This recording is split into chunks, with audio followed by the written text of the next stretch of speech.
Elle préparait 500 millions pour son mari, mais une révélation inattendue a tout transformé.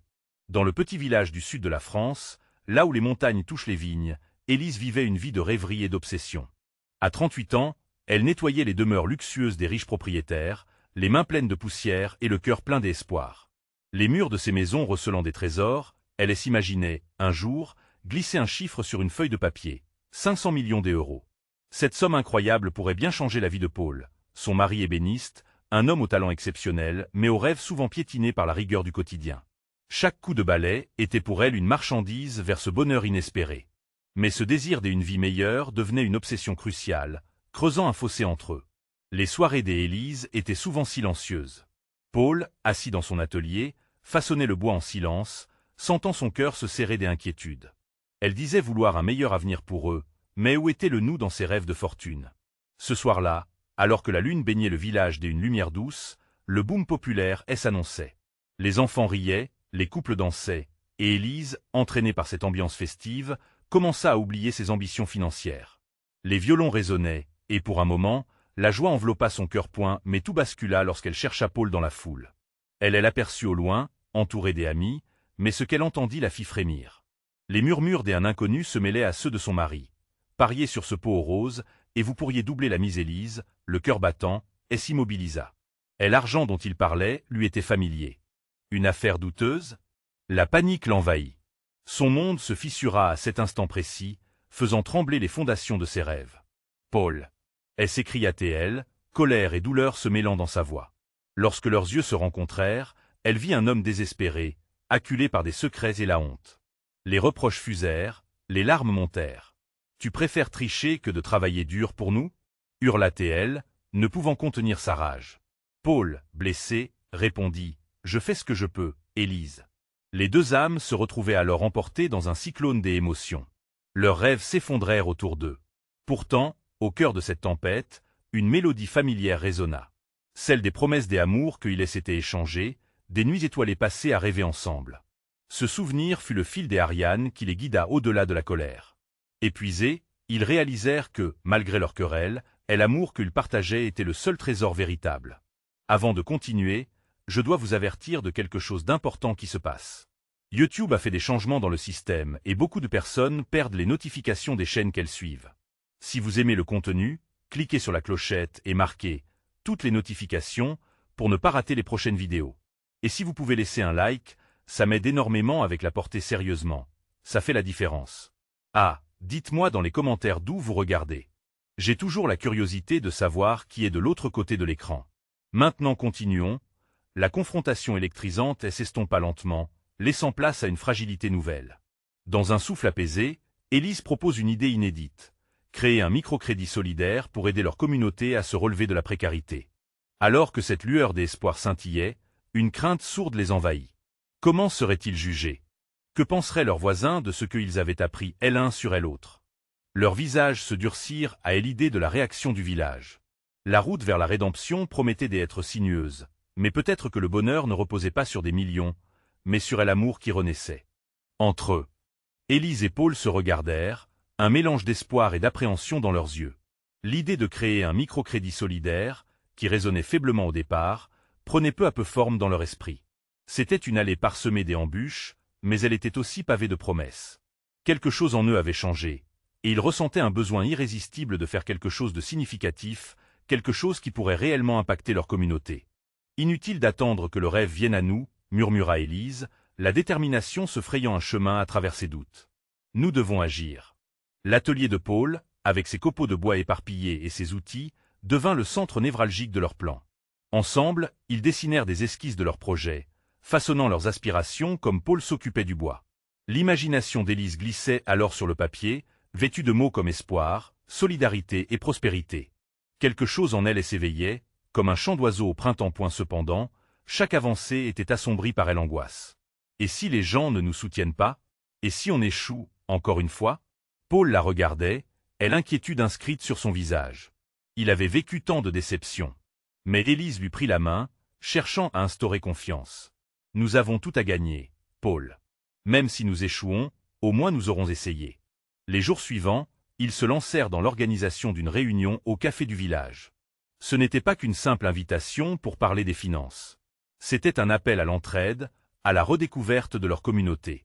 Élise et Paul parcoururent leur village, distribuant des flyers, parlant avec leurs voisins, plantant en chacun l'idée de s'unir pour construire un avenir meilleur. Et la veille de la réunion, une nervosité sourde les gagnait à nouveau. Les mains moites, ils se rendirent compte que Hélène n'avait aucune certitude quant à la réaction des villageois. Serait-elle bienveillante ou cruelle? Ils passèrent la nuit à dresser des listes, à revoir leurs présentations, leurs craintes se mêlant à la détermination. Le jour J, le café était rempli, non seulement de visages familiers mais aussi de regards curieux, voire sceptiques. Leur cœur battant à tout rompre, Élise prit la parole la première. « Bonjour à tous. Merci d'être ici aujourd'hui. Nous avons un rêve », sa voix trembla au début, mais chaque mot sorti se renforçait de passion. Paul, à ses côtés, éclairait chaque chiffre avec des exemples de vie, reliant les histoires individuelles à un projet plus vaste. Ils partirent d'un fondement simple. Tous subissaient les conséquences de la précarité. À 38 ans, Élise se rendait compte qu'elle rêvait d'un bonheur collectif et non isolé. À mesure qu'ils expliquaient leurs idées, des murmures parcoururent l'assemblée. Et l'optimisme prenait forme, et des cœurs s'ouvraient lentement. Puis, un homme âgé, connu pour son pragmatisme, se leva. Ses paroles, remplies de sagesse, mirent en lumière le véritable cœur de leur projet. « Écoutez, j'ai vécu des temps difficiles », son intervention ouvrit la porte à une discussion animée, à des offres de soutien, et même à des critiques constructives. Leurs esprits étaient en feu.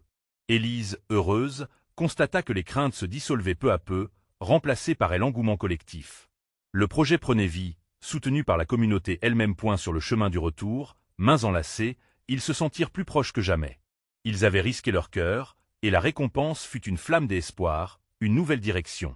Mais au fond de son esprit, Élise savait qu'un obstacle insoupçonné se profilait, menace de faire vaciller la fragile harmonie qui venait de se tisser. À quel prix se battraient-ils pour leur rêve commun face à des enjeux plus grands et à des antagonismes qu'ils n'avaient pas anticipés?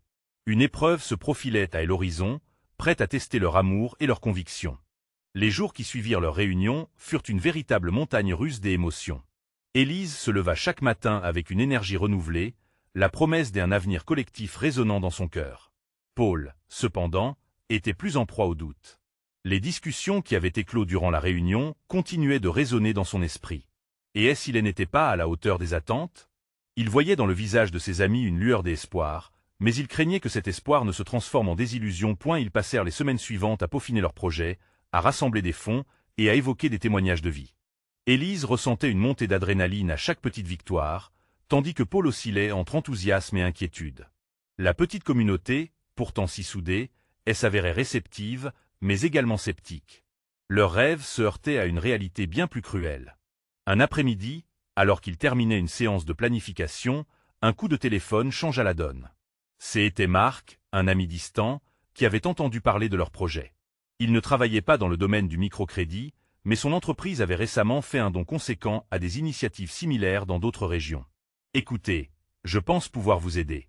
J'aimerais discuter de telle opportunité de vous soutenir financièrement », mais sa voix hésitait. Élise et Paul échangèrent un regard. Les paroles de Marc rebondirent dans l'esprit d'Élise comme un chant de cloche. Mais Paul, sceptique, posait des questions, émettant des réserves sur l'implication des un tiers. Et si cela nous oblige à changer notre vision? Si nous perdons notre indépendance? Élise, de son côté, voyait en cette aide une chance de propulser leur projet. Au contraire, cela peut nous permettre de concrétiser nos rêves plus rapidement.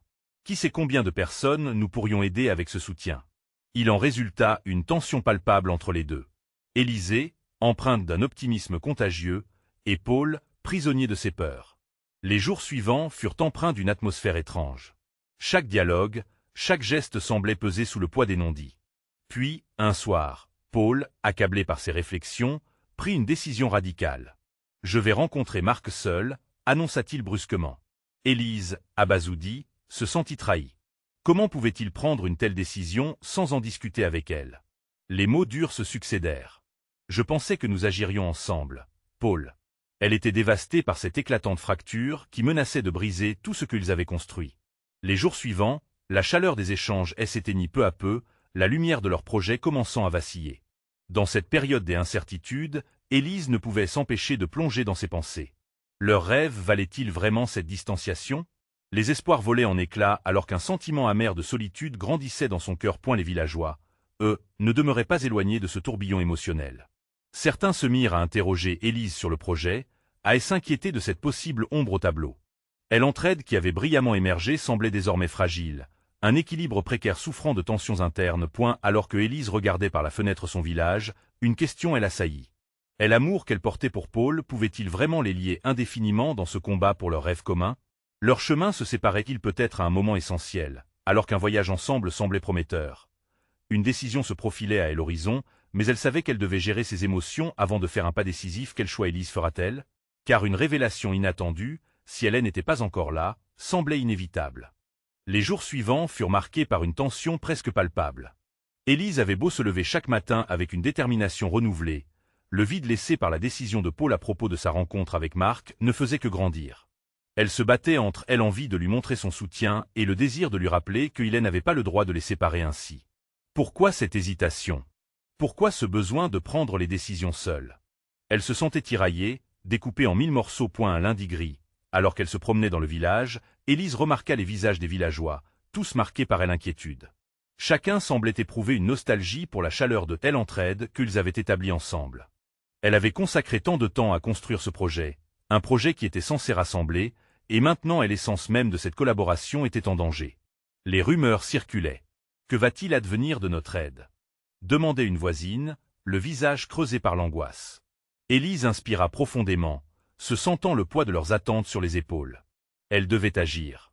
Elle devait se confronter à Paul et lui faire comprendre l'importance de leur unité. Quand elle rentra chez elle, elle le trouva assis à la table, l'air préoccupé. « Paul, on doit parler », commença-t-elle, sa voix fermement douce, mais teintée d'une urgence qu'elle ne pouvait masquer. « Je sais, Élise, » interrompit-il, visiblement fatigué. « Je sais que tu es en colère. » Mais la colère d'Élise déborda. « Non, Paul, ce n'est pas juste de décider pour nous deux.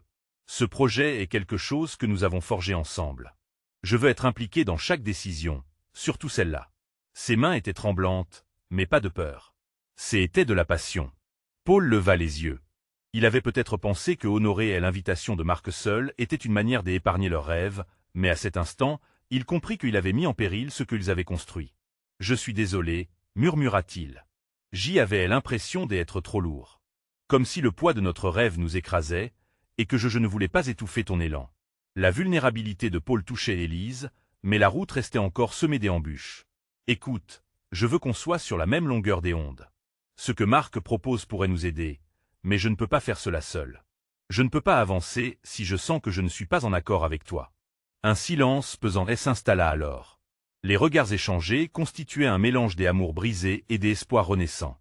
Paul réalisa qu'il avait négligé la force de leur partenariat, et Élise comprit qu'elle devait aussi apprendre à faire confiance, accueillir les soutiens extérieurs sans craindre de perdre leur essence. « Tu sais, » dit finalement Paul, se redressant sur sa chaise, « si nous acceptons cette aide, nous devons envisager de clarifier ce que cela signifie pour nous et pour notre projet.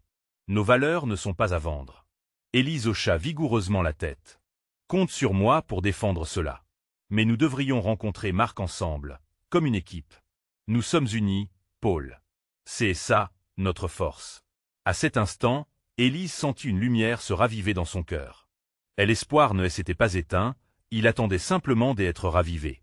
Ils se regardèrent avec une compréhension nouvelle, une fusion de leurs doutes et de leurs rêves. Cependant, l'incertitude demeurait. Que révélera Marc lors de leur rencontre? Et quel impact cela aura-t-il sur leurs rêves? Élise le savait, leur combat ne faisait que commencer. Elle allait devoir prouver que l'amour et la collaboration pouvaient surmonter même les obstacles les plus redoutables. Le lendemain, ils se retrouveraient à la table avec Marc, mais quel tournant imprévisible cette réunion pourrait-elle prendre? Élise se réveilla le lendemain matin, le cœur battant d'anticipation. Chaque minute qui s'écoulait lui paraissait une éternité. Dans la cuisine, l'odeur du café frais remplissait l'air, mais elle n'arrivait pas à se concentrer sur la petite routine du matin. Les pensées tourbillonnaient dans son esprit. Qu'est-ce que Marc va vraiment proposer? Quels sacrifices serons-nous amenés à faire? Elle voulait croire fermement qu'ensemble, ils pourraient transformer chaque défi en opportunité, mais ce désir était battu par des vagues de doute. Paul, assis à la table, la regardait par moments, visiblement conscient de son agitation. « Tu sais, on pourrait encore annuler, si ça te met trop mal à l'aise, » proposa-t-il, la voix douce mais teintée d'un léger tremblement. Élise secoua la tête, déterminée. « Non, Paul. Nous devons y aller. Je dois savoir ce qu'il a à dire. » Ils avaient déjà pris tant de décisions ensemble, et cette rencontre était une manière d'affirmer leur engagement commun, d'arrêter la tempête qui menaçait leur projet. Ils partirent finalement, main dans la main, dans la brise fraîche du matin. Et l'atmosphère du village semblait différente, presque chargée d'électricité. À chaque coin de rue, les visages des gens leur rappelaient qu'ils étaient tous connectés, que leur projet ne concernait pas seulement leur couple, mais toute la communauté. Marc les attendait à l'entrée d'un café local. Il avait un sourire chaleureux, un air confiant qui contrastait avec les appréhensions d'Élise. « Bonjour, vous deux. Merci d'être venus. Je sais que ce n'est pas facile, mais je suis convaincu que nous pouvons faire quelque chose d'extraordinaire ensemble. » Au fur et à mesure que la conversation avançait, les mots de Marc devinrent plus précis. Il parlait de financement, de subventions potentielles, de partenariats qui pourraient propulser leur projet à des sommets que Hélène n'aurait jamais pu imaginer. Élise était captivée, mais une légère inquiétude l'envahissait. « Et en matière d'éthique, où en êtes-vous? Nous voulons juste être clairs sur ce que vous attendez de nous en retour, » demanda Paul d'une voix mesurée, plongeant droit au cœur du problème. Marc, déstabilisé pendant un instant par la question directe, se reprit rapidement. « Bien sûr. Je comprends vos préoccupations. Je veux que ce soit un partenariat. » Mais il hésita. « Mais il y a des choses qu'il faut accepter. Ce genre de soutien peut nécessiter des compromis. » Élise se sentit soudain piégée. Les mots de Marc résonnaient en elle, comme un écho d'une vérité qu'elle redoutait. Que serait leur projet, et s'ils devaient se plier aux exigences de quelqu'un des autres? Tout ce qu'ils avaient construit avec amour pourrait s'effondrer sous le poids des ambitions extérieures. L'air dans la pièce s'épaississait lentement. Le café devenait confiné, les voix des autres clients se mêlant en un bruit de fond indistinct. Dans cette bulle, l'inquiétude de la communauté restait suspendue, comme un honneur à préserver, une responsabilité à supporter. « Marc, je vous remercie pour cette offre. Vraiment, » commença Élise, le cœur serré. « Mais je pense que nous devons y réfléchir davantage avant de nous engager. » Paul acquiesça, soutenant la décision d'Élise. Les regards se croisèrent, à la recherche d'une compréhension mutuelle au milieu de cette incertitude. Marc, déçu mais compréhensif, s'inclina légèrement. « Je comprends tout à fait. Prenez le temps qu'il vous faut. Je crois en ce projet et je suis sûr que nous pouvons trouver un terrain d'entente. » Sur le chemin du retour, le silence pesant leur pesait, mais la main de Paul dans celle d'Élise était une ancre, un rappel que leur force résidait dans leur unité. Chaque pas résonnait avec le poids de leur décision, chacun était un pas vers l'inconnu, mais aussi vers un avenir qu'ils façonnaient ensemble. Dès au retour à la maison, Élise ne pouvait s'empêcher de penser à ce qui les attendait. Sommes-nous prêts à nous battre pour ce projet? Ou de laisser les doutes et les menaces nous éroder? La question flottait dans l'air, écho d'une vérité froide. Le tumulte de leurs pensées les embarquait dans un voyage imprévisible. Que feront-ils ensuite avec les promesses non tenues et les risques mesurés? Élise le savait si bien, la route à venir serait semée d'embûches. Mais dans l'obscurité, une lumière vacillante d'espoir persistait. Car l'avenir du projet dépendait d'un choix crucial. Se battre pour ce qui était juste, ou céder à la facilité d'un rêve déjà façonné par des autres. Élise passait ses journées dans un état de réflexion intense. Les paroles de Marc résonnaient dans sa tête, se mêlant au bruit familier de la maison. Chaque son de la vie quotidienne, du chant des oiseaux à la casserole qui tintait dans la cuisine, lui paraissait soudain trop éloigné de la réalité qu'elle était en train de vivre. Elle se tenait souvent sur le pas de la porte, regardant les nuages passer, se demandant si le temps était déjà venu de prendre une décision. Paul, de son côté, essayait de garder le moral. Il organisait des rencontres avec des amis pour évacuer le stress, mais il ne pouvait s'empêcher de se retourner vers Élise, scrutant son visage pour y déceler le moindre signe de traumatisme. « Tu sais, nous n'avons pas besoin de précipiter les choses, » disait-il souvent, les yeux plongés dans ceux d'Élise, comme pour lui donner le courage dont elle avait besoin. Un soir, alors qu'ils étaient assis côte à côte sur le canapé, Élise prit une profonde inspiration. « Paul, je pense que nous devons parler du projet, mais aussi de ce qui en découle.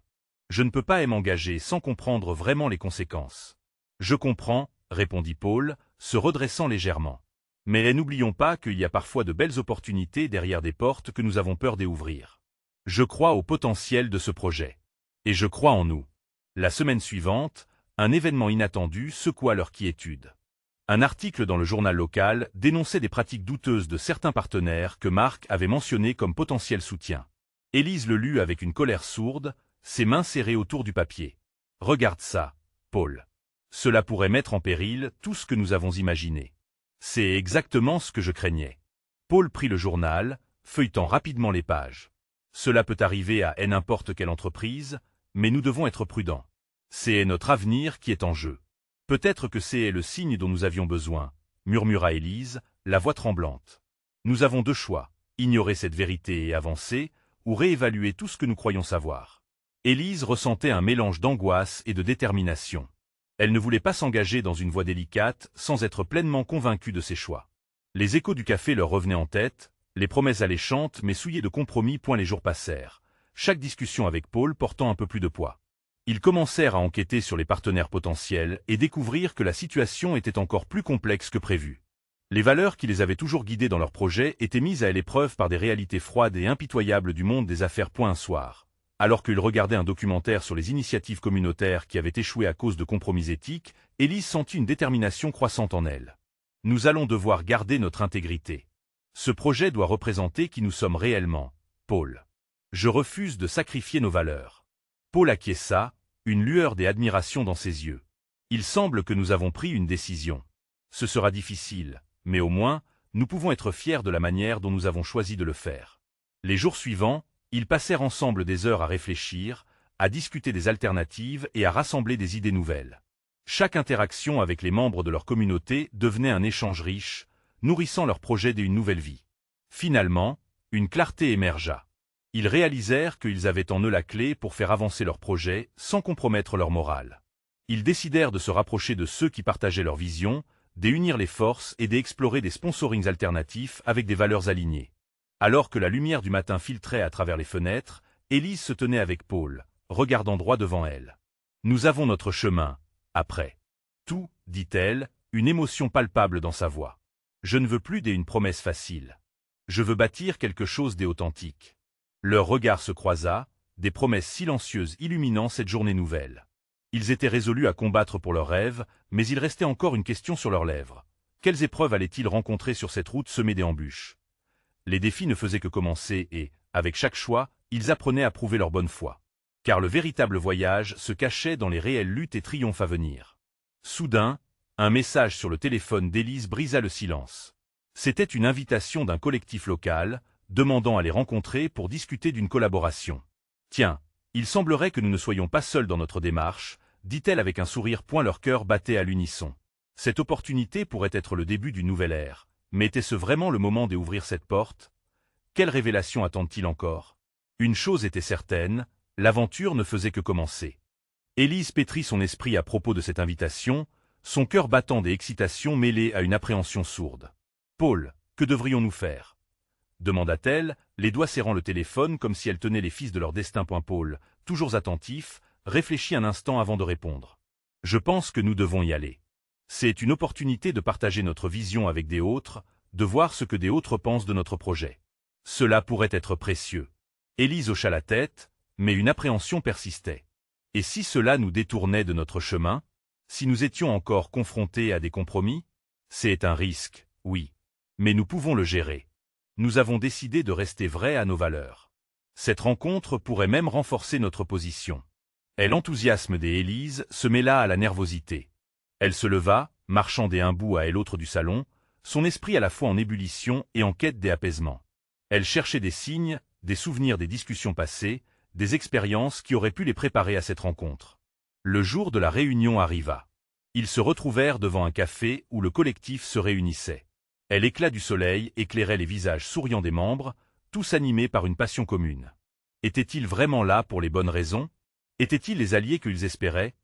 Une fois installés autour de la table, Élise et Paul échangèrent des regards, savourant à la fois la chaleur de tel accueil et le frisson de telle incertitude.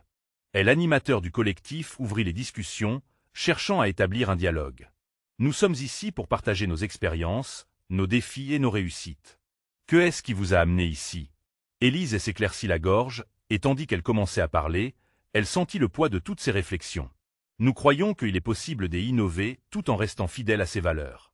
Nous voulons bâtir un projet qui soit à la fois éthique et engageant pour notre communauté. » Les membres du collectif, écoutaient attentivement, leurs expressions oscillant entre admiration et curiosité. Quelqu'un dans le fond intervint. « Avez-vous des exemples de comment vous envisagez cela ?» Élise, encouragée, poursuivit en décrivant leur vision. À chaque mot, elle se sentait plus confiante et plus connectée avec cette assemblée. Elle voyait les visages se relaxer et montrer un intérêt sincère. Paul, à ses côtés, lui envoya un sourire d'encouragement. Les échanges se poursuivirent, naviguant entre idées, rêves et obstacles. Les participants se mirent à évoquer les défis éthiques qu'ils avaient rencontrés, créant un fil conducteur entre leurs histoires. Émergea alors une ambition collective, une aspiration mutuelle à établir des standards pour leurs projets respectifs. Puis, un silence s'installa. Élise s'avança, le cœur battant. Elle sentit qu'un moment crucial approchait, celui où ils allaient soit saisir une opportunité, soit passer à côté. Pourquoi ne pas créer un groupe de travail ensemble? Nous pourrions unir nos forces et soutenir l'un et l'autre. Les discussions reprirent avec vigueur, et bientôt, une proposition concrète émergea. Les membres du collectif, emballés par l'idée, se mirent à établir un calendrier de rencontres. Élise projetait déjà ce que ce partenariat pourrait apporter, et l'élan qu'ils pourraient prendre ensemble. À la fin de la réunion, alors qu'ils faisaient leurs adieux, une femme, aux cheveux bouclés et aux yeux pétillants, s'approcha d'eux. « J'aimerais vraiment que vous fassiez partie de notre prochain événement. Je suis convaincu que votre projet pourrait inspirer beaucoup de gens. » Élise sentit son pouls s'accélérer. « Merci, je ne sais pas quoi dire. Votre proposition nous touche beaucoup. » De retour en voiture, escorté par le crépuscule, la tension de la réunion s'apaisa peu à peu. « Je pense que c'était un tournant, » dit Paul, son regard fixé sur la route. « Nous avons fait un pas vers quelque chose de plus grand. » Élise acquiesça. « Mais quand sera-t-il des défis à venir? Nous avons encore tant à prouver. » Paul sourit doucement. « Chaque jour est un pas. Nous ne sommes pas seuls et notre vision prend forme. » Alors qu'il prenait un virage, Élise regarda le ciel. Les nuages scintillaient dans les tons roses de la fin de journée. Que est-ce qui nous attend vraiment? Sans le savoir, une surprise majeure les attendait à leur retour. Un message d'un partenaire inattendu pourrait transformer entièrement la dynamique de leur projet. Quelles sont les implications de cette nouvelle opportunité et comment vont-ils gérer la complexité d'une vision qui se dessine sous leurs yeux? Ils étaient à peine rentrés chez eux, lorsqu'Élise observa son téléphone vibrer sur la table. Le bruit la fit sursauter. Paul, déjà dans la cuisine, préparait une tasse de thé. Elle s'approcha lentement, un mélange d'excitation et d'appréhension grandissant à chaque pas. En jetant un coup d'œil à l'écran, elle reconnut immédiatement le nom qui s'affichait. C'était Clara, une investisseuse qu'ils avaient rencontrée lors d'une précédente réunion. La mise à jour était à la fois inattendue et infusée d'un potentiel illimité. D'une voix à peine audible, elle appela Paul. « Regarde ça !» Il s'immobilisa, intrigué, et se dirigea vers elle, l'ombre d'un sourire sur le visage. Élise ouvrit le message. Clara leur proposait un rendez-vous urgent. Ces mots étaient mystérieux, chargés de promesses, mais aussi de pression. Ce pourrait être une occasion d'obtenir un financement majeur pour notre projet, chuchota-t-elle, le cœur battant. Paul plissa les yeux, analysant la situation. C'est une chance incroyable. Mais pourquoi cette urgence? Nous devons nous préparer.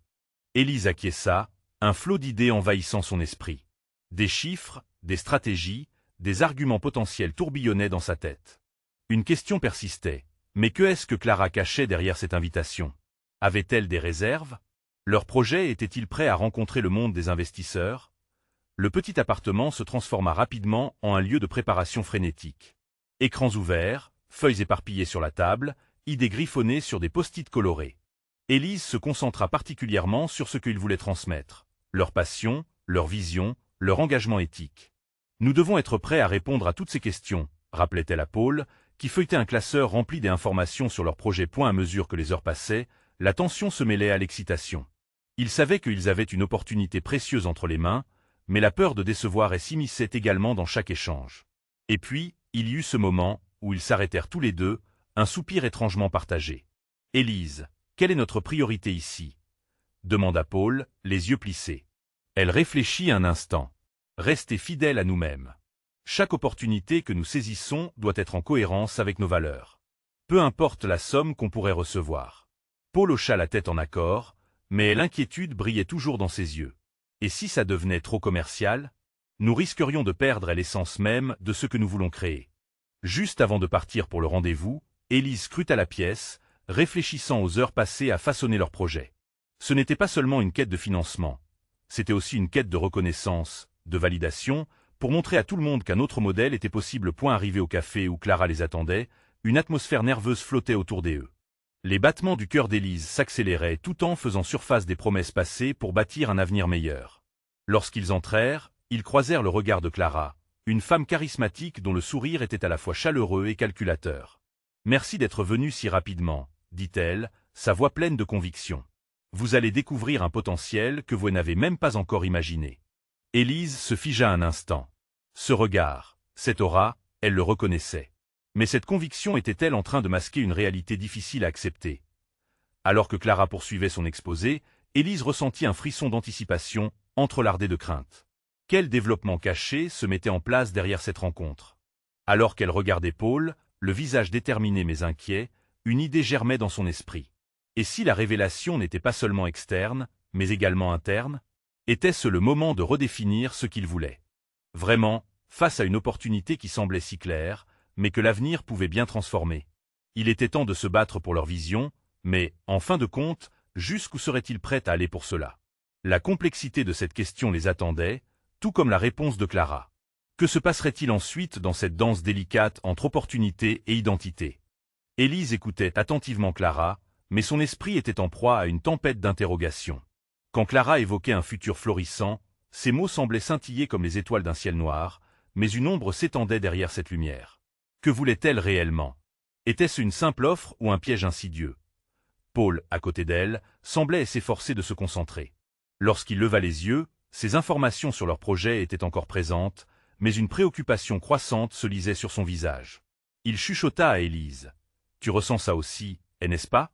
Comme si le rendez-vous n'était qu'une façade. Il y a quelque chose de plus ici. » Élise acquiesça, la gorge serrée.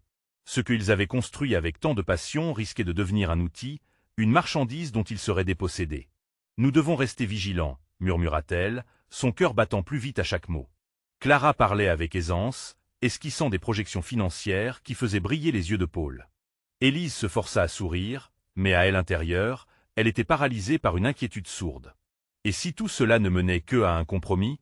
Leur projet, leur rêve, risquait de se perdre dans cette danse de chiffres. L'invitation de Clara s'était présentée comme une promesse, mais au fond, Élise sentait que cette promesse avait un prix qui n'était pas forcément prêt à payer. Elle échangea un autre regard avec Paul, cherchant une connexion, une compréhension profonde de ce qu'il vivait. « Il est temps », annonça Clara, mettant un terme à ses réflexions.